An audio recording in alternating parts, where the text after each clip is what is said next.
How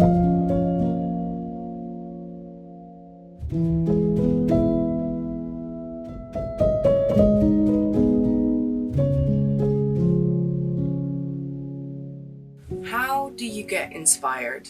I could give you 5 practical tips on what to do and send you on your way. Done! But one of my missions in life is to spend less time doing and more time being.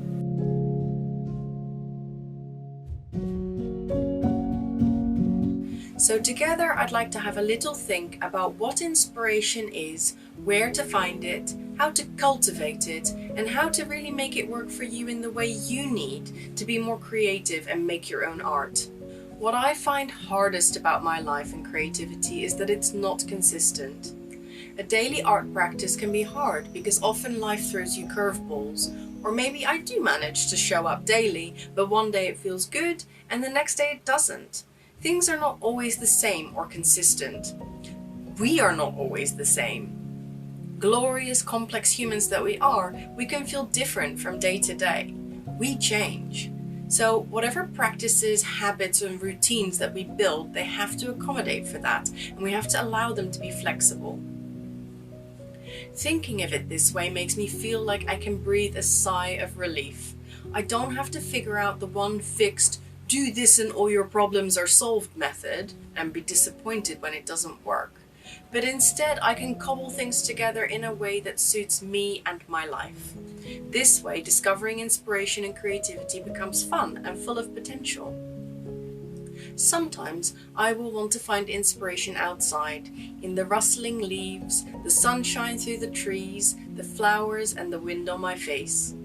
Sometimes the inspiration is already inside, at my cozy art desk or at my easel, or more emotionally, within myself.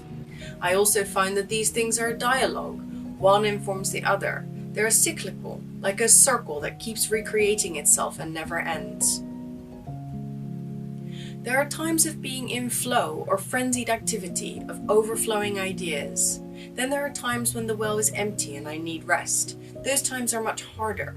But again, I realize that they are part of it, part of the seasons, part of the cyclical nature of creativity. A creativity that cannot be on if it cannot also sometimes be off. Then there are times for creating from within yourself, your own ideas, pushing your own style and sparks of creativity forward. But also times for studying and learning, where we take on other people's ideas or discoveries and see what will stick and be incorporated into our own art. So there can be many ways that you find inspiration. Each way is like a favorite coat or garment, something you put on when you need it, something that is there for you. Sometimes you use it, and sometimes it's there waiting in the wings, ready for you to use when the time is right. It's always comforting and it's always right. And we can cultivate these sparks of inspiration for ourselves.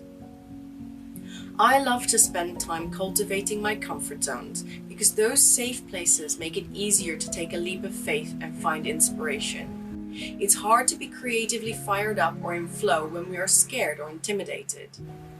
I find inspiration when I create time for myself.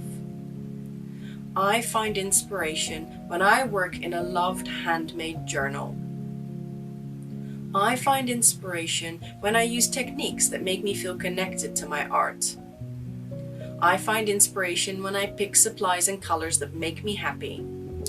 I find inspiration when I take a breath and spend time in this moment with my art. What about you? When do you find inspiration?